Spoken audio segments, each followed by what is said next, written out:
Pinapayuhan po ng Department of Foreign Affairs, Office of Migration Affairs sa mga Pilipino na nasa South Korea, manatiling kalmado at sumunod sa mga lokal na abiso ng mga otoridad po doon. Ito ay kasunod ng pagdedeklara ni South Korean President Yoon Suk-yeol ng emergency martial law dyan naman sa South Korea.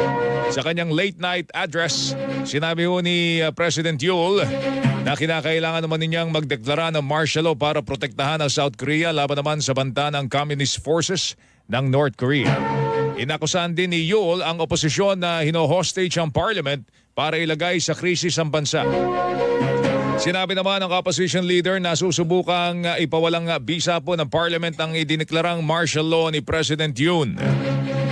Ilang oras matapos po ang deklarasyon, pinayag po ni President Yoon na a-action siya para ma-lift o maalis ang martial law bilang pagrespeto naman sa parliamentary vote